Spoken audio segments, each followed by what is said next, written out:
Praise lord. మన సర్వ సృష్టికర్త అయిన ప్రభువైన యేసుక్రీస్తు యొక్క శ్రేష్టమైన నామములో అందరికీ ఉదయకాల సమయమున శుభాభివందనము తెలియజేసుకుంటున్నాను. ఈ దినం దేవుని యొక్క వాగ్దానము మనము సంపూర్ణముగా విందాం. మరి ఈ దినం దేవుని వాగ్దానం ఏం చెప్తుందో ఒక్కసారి చూద్దాం. అది ఆమోసు గ్రంథము 5వ అధ్యాయము 24వ లేఖనాన్ని ఒక్కసారి మనం చదువుకుందాం. నీళ్లు పారునట్లుగా న్యాయము జరుగనీయుడి, నీతిని ప్రవహింపనీయుడి. అవును, నీతి జరుగునట్లుగా న్యాయమును ఈ లోకములో ఆచరించండి. అలాగే మరి నీతిని ప్రవహింపచేయుడి అంటున్నాడు. అవును, ఈ లోకంలో ఎక్కడ చూసినా అవినీతి, ఎక్కడ చూసినా అధర్మమే. అందుకే ప్రభువుల వాక్యం సెలవిస్తా ఉంది, ఈ లోకములో నీరు పారునట్లుగా న్యాయమును జరగనీయుడి. ఇది నిజము.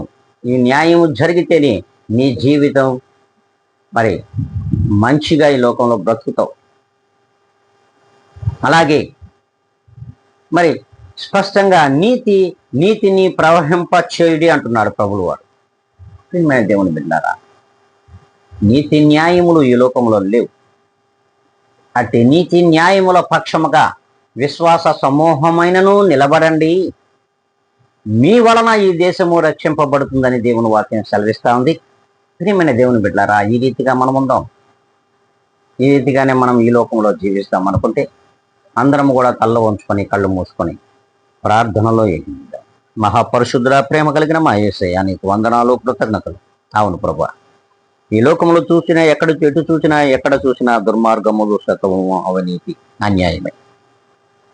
ప్రభా, వాటి నుండి నువ్వు ఎంతగానో మమ్మల్ని విడిపించి ఇదిగోనైనా నీతి న్యాయముల వైపు మమ్మల్ని నడిపించుతున్నందుకై కృతజ్ఞతలు, స్తుతి, స్తోత్రంలో సమర్పించుకుంటున్నాం.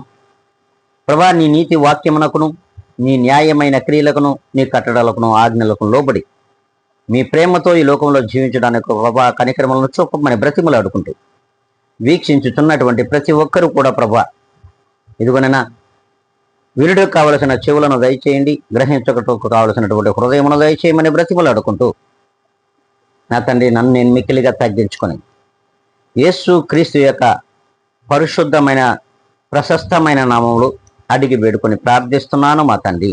ఆమెన్.